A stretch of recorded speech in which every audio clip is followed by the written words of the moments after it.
Welcome back to our channel. இன்றைக்கி நம்ம சேனலில் பார்க்க போகிற story on running after once hat. இதை எழுதினவர் G.K. செஸ்டர்டன். ஆத்தர் இன்ட்ரடக்ஷன் பார்க்கலாம். கில்பர்ட் கீட் செஸ்டர்டன் இவரோட ஃபுல் நேம்.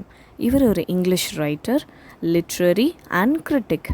இவரை பிரின்ஸ் ஆஃப் பேரடாக்ஸ்னு ரெஃபர் பண்ணுவாங்க. இவர் பிறந்தது 29th May 1874. இவர் இறந்தது 14th June 1936. இவரோட நேஷ்னாலிட்டி UK. பப்ளிஷ் பண்ண இயர் 1133. இந்த ஸ்டோரி ஒரு ப்ரோஸ். இந்த ஸ்டோரியோட டாபிக் எஸ்கேப்.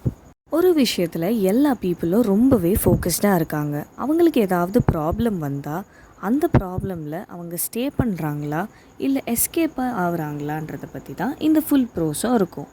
ஆத்தர் எல்லா ப்ராப்ளமையும் ரொம்ப ஈஸியாகவே ஒரு குழந்த மாதிரி எல்லாத்தையுமே சால்வ் பண்ணுவாராம்.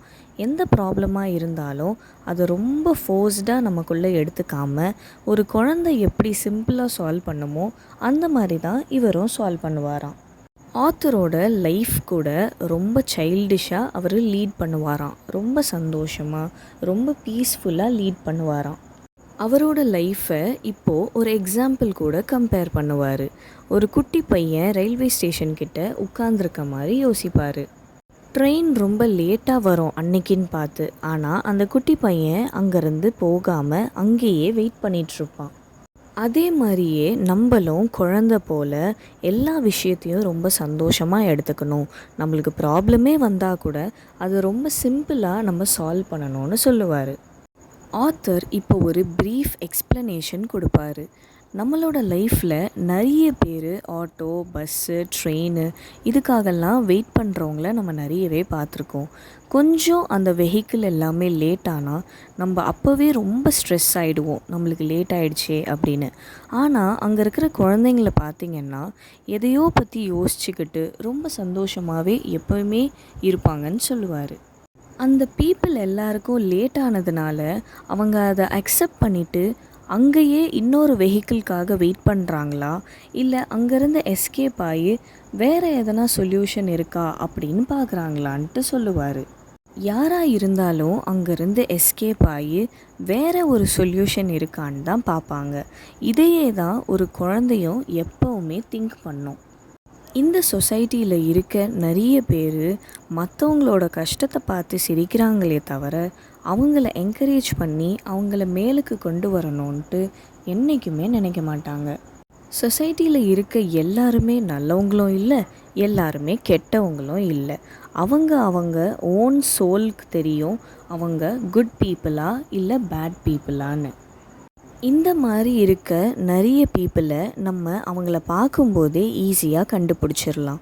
நிறைய பேர் தனியாகவே இருப்பாங்க, எதையாவது அப்சர்வ் பண்ணிகிட்டே இருப்பாங்க, நேச்சரை ரொம்ப ரசிக்கிறவங்களாக இருப்பாங்க.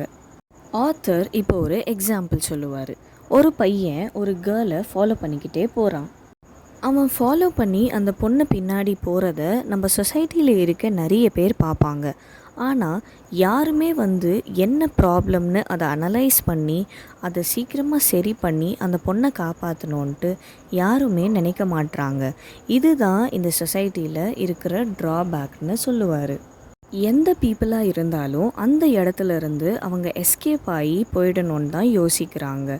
இப்போது இவர் சொசைட்டி கூட எல்லாரையும் ட்ரெயினையும் கம்பேர் பண்ணுறாரு. அந்த ட்ரெயினில் உட்காந்துட்ருக்கும்போது உங்களை அந்த ட்ரெயின் ஒரு ஜேர்னலிஸ்ட்டாக ஒரு டூரிஸ்ட்டாக தான் பார்க்கும். நீங்கள் ஹாப்பியாக இருந்தாலும் சேடாக இருந்தாலும் அது உங்களை எந்த விதத்தில் பார்க்குதோ அப்படி தான் பார்க்கும். ஆனால் சொசைட்டியில் இருக்கிற எல்லா பீப்புளுமே உங்களை எப்பயுமே டெஸ்ட் பண்ணிகிட்டே இருப்பாங்க.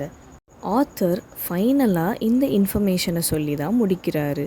இந்த ப்ரோஸோட இன்ஃபர்மேஷன் உங்களுக்கு புரிஞ்சுதுன்னா லைக் பண்ணுங்கள், ஷேர் பண்ணுங்கள் அண்ட் சப்ஸ்கிரைப் பண்ணுங்கள். தேங்க்யூ ஃபார் வாட்சிங்.